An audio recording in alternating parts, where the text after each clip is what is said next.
Today का जो हमारा टॉपिक है वो टॉपिक है simple interest. Okay, simple interest को हिंदी में बोलते हैं साधारण ब्याज। ठीक, देखो सिंपल इंटरेस्ट का मीनिंग होता क्या है। सबसे पहली बात तो इस सिंपल इंटरेस्ट में भी ये देखो इंटरेस्ट का मीनिंग क्या होता है। इंटरेस्ट का मीनिंग ये होता है कि हम बैंक के पास जो रुपये जमा करवाते हैं, बैंक के पास जो रुपये हम डिपॉजिट करवाते हैं, उन रुपए पे ईयर के लास्ट में यानी 1 ईयर के आफ्टर जो एक्स्ट्रा रुपीस हमें बैंक देता है, जितने रुपए हमने जमा करवाए हैं उस पे जो एक्स्ट्रा रुपए हमें मिलेंगे वो क्या कहलाएगा, इंटरेस्ट। अब ये इंटरेस्ट भी दो प्रकार के होते हैं, 2 टाइप्स के इंटरेस्ट होते हैं। वन होता है सिंपल इंटरेस्ट यानी ऐसा, और सेकेंड होता है compound interest. Simple interest and compound interest में डिफरेंट क्या है? डिफरेंट ये है कि अगर मैंने बैंक के पास 1000 रुपीज जमा करवाए हैं, अगर मैंने बैंक के पास 1000 रुपीज सिंपल इंटरेस्ट, पहले सिंपल इंटरेस्ट में बात करें, अगर मैंने बैंक के पास 1000 रुपीज जमा करवाए हैं तो वो 1 ईयर के आफ्टर जो कुछ एक्स्ट्रा रुपीज देगा वो क्या देगा, इंटरेस्ट, यानी सिंपल इंटरेस्ट हो जाएगा। सेकेंड ईयर में भी देगा ना तो वो इसी रुपीज पे देगा, थर्ड ईयर में भी देगा ना तो वो इसी ईयर में देगा। यानी कहने का मीनिंग है जो मूल राशि, जो प्रिंसिपल हमारा रहेगा वो सेम रहेगा हर बार, उस पे इंटरेस्ट चलता जाएगा लेकिन वो प्रिंसिपल है ना वो सेम रहेगा। बट यहाँ पे अगर मैं 1000 रुपीज जमा करवाता हूँ बैंक के पास फर्स्ट ईयर के लिए, तो सेकेंड ईयर में जब मुझे वो इंटरेस्ट देगा ना तो ये इंटरेस्ट प्लस जो मूल राशि ऐड होके जो नया प्रिंसिपल बनेगा उस पे इंटरेस्ट देगा। फिर थर्ड ईयर में इन दोनों का ऐड होके थर्ड ईयर में देगा, फिर थर्ड ईयर में ऐसे ऐसे ऐड होता जाएगा। यानी कहने का मीनिंग है कि यहाँ पे SICI में यानी कंपाउंड इंटरेस्ट में प्रिंसिपल क्या हर बार चेंज होता रहेगा हर ईयर में, और सिंपल इंटरेस्ट में जो प्रिंसिपल है ना वो एक जैसा ही रहेगा। Okay, clear? अब बात आज का जो टॉपिक है सिंपल इंटरेस्ट उस पे करते हैं। ये तो था different simple interest and compound interest में। कंपाउंड इंटरेस्ट में हम फिर कभी डिस्कस करेंगे, आज पहले पढ़ते हैं सिंपल इंटरेस्ट। देखो सिंपल इंटरेस्ट, सबसे पहले देखो सिंपल इंटरेस्ट निकालने का फॉर्मूला क्या होता है। सिंपल इंटरेस्ट फाइंड करने का फॉर्मूला होता है SI equal P multiply R multiply T upon 100। यहाँ पे P क्या है भैया? P यहाँ पे है प्रिंसिपल, जिसको हिंदी में बोलते हैं हम मूलधन। R क्या है? R है रेट, जिसको हिंदी में बोलते हैं दर, और T क्या है? टाइम, जिसको हिंदी में बोलते हैं समय। ठीक है, अब देखो ये प्रिंसिपल क्या है। सबसे पहले प्रिंसिपल वो रकम है, प्रिंसिपल वो राशि है जो हम बैंक के पास मूल रूप से जमा करवाते हैं। जितने रुपए हमने बैंक के पास जमा करवाए हैं वो है हमारा प्रिंसिपल। उस प्रिंसिपल पे जितने परसेंट की दर से, जितने परसेंट रेट पे जो एक्स्ट्रा रुपीस मिलेंगे वो क्या लग जाएगा, रेट हो जाएगी। यानी जिस परसेंट पे एक्स्ट्रा रुपीस हमें मिलेंगे वो क्या होगा, हमारा रेट हो जाएगा। और टाइम लिमिट आपको हमेशा ईयर में लेनी है, 1 ईयर, 2 ईयर, 3 ईयर, 4 ईयर ऐसे। अगर कभी मंथ में आ जाए तो फर्स्ट उसको ईयर में चेंज कीजिए, अगर डेज में आ जाता है तो फर्स्ट उसको ईयर में चेंज कीजिए। ओके, मंथ में आता है तो क्या आता है, देखो 1 ईयर को मंथ, 1 ईयर में मंथ कितने होते हैं, 12 है, तो जो मंथ है उसको 12 से डिवाइड कर दो। अगर डेज में आया है तो 1 ईयर में डेज कितने होते हैं,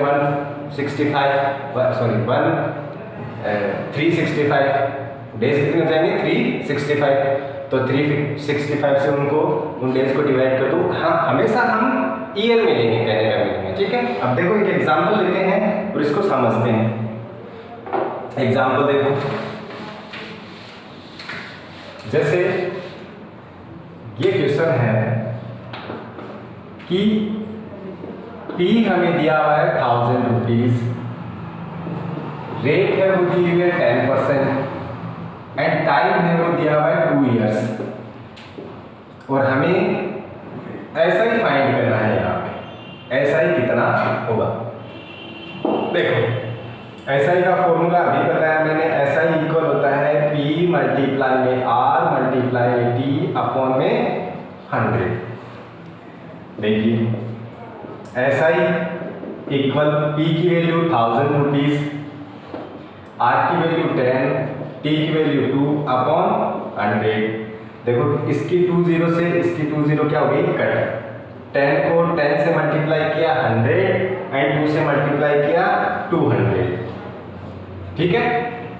यानी 1000 रुपीज पे 10% की रेट पे 2 इयर्स का जो इंटरेस्ट बनेगा वो हो जाएगा 200 रुपीज। यानी अब हमारा टोटल अमाउंट क्या हो गया यहाँ पे, यानी 2 ईयर के बाद हमारा जो टोटल अमाउंट हो जाएगा वो कितना हो जाएगा,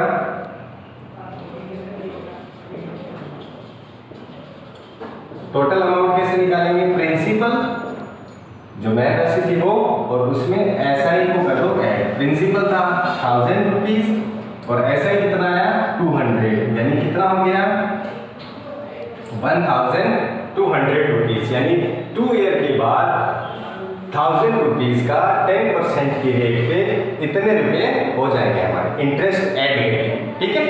एक एग्जांपल को लेते हैं, देखो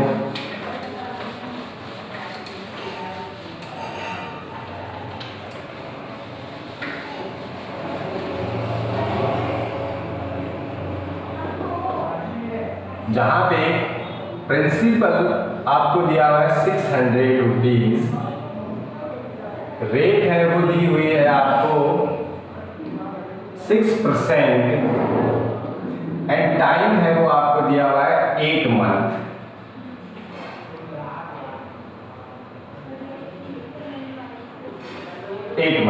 देखो ये ठीक है, रेट भी ठीक है और ये मंथ, तो मंथ है तो इनको ईयर में चेंज करो। तो हमें पता है कि 1 ईयर में 12 मंथ्स होते हैं,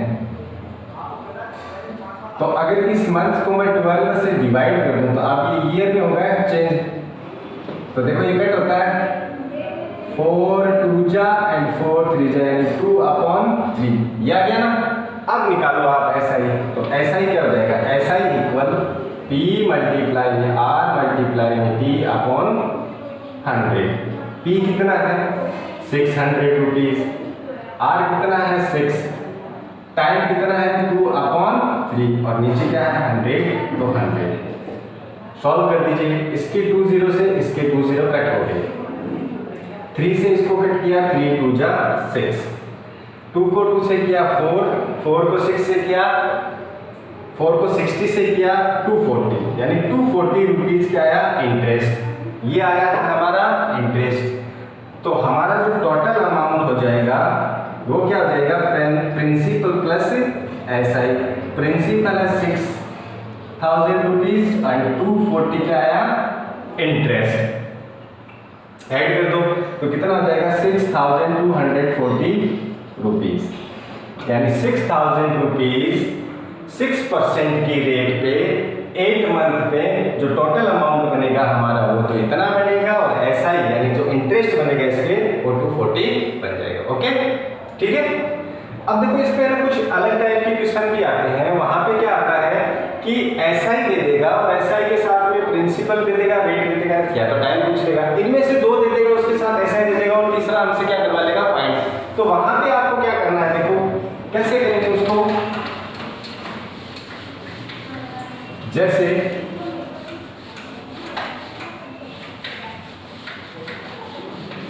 ये दे देता है कि ऐसा ही दिया हुआ है, ऐसा ही हमें दिया हुआ है 100 रुपीज, प्रिंसिपल हमें दिया हुआ है 1000 रुपीज और रेट हमें दी हुई है 5% और टाइम पूछ रहा है कि ये कितने टाइम के लिए होगा। तो आप वही फॉर्मूला लगा लीजिए कि ऐसा ही इक्वल P मल्टीप्लाई में R मल्टीप्लाई में T अपॉन 100। ऐसा ही दिया हुआ आपको 100 रुपीज तो 100 रुपीज, प्रिंसिपल आपको दिया हुआ है 1000 रुपीज तो 1000 रुपीज, रेट आपको दी हुई है 5 तो 5 एंड T हमें क्या करना है फाइंड अपॉन में 100।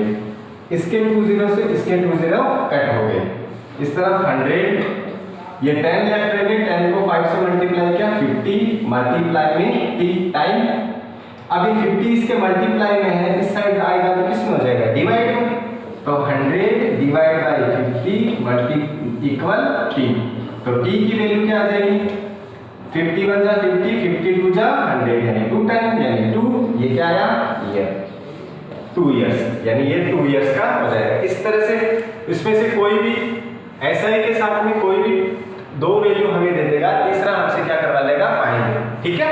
इस तरह से हम क्या करेंगे फाइंड। ये था नॉर्मल सिंपल इंटरेस्ट का टॉपिक। इसमें कुछ और भी क्वेश्चन होते हैं वो आपको नेक्स्ट वीडियो में हम बताएंगे। ओके बेटा, थैंक यू।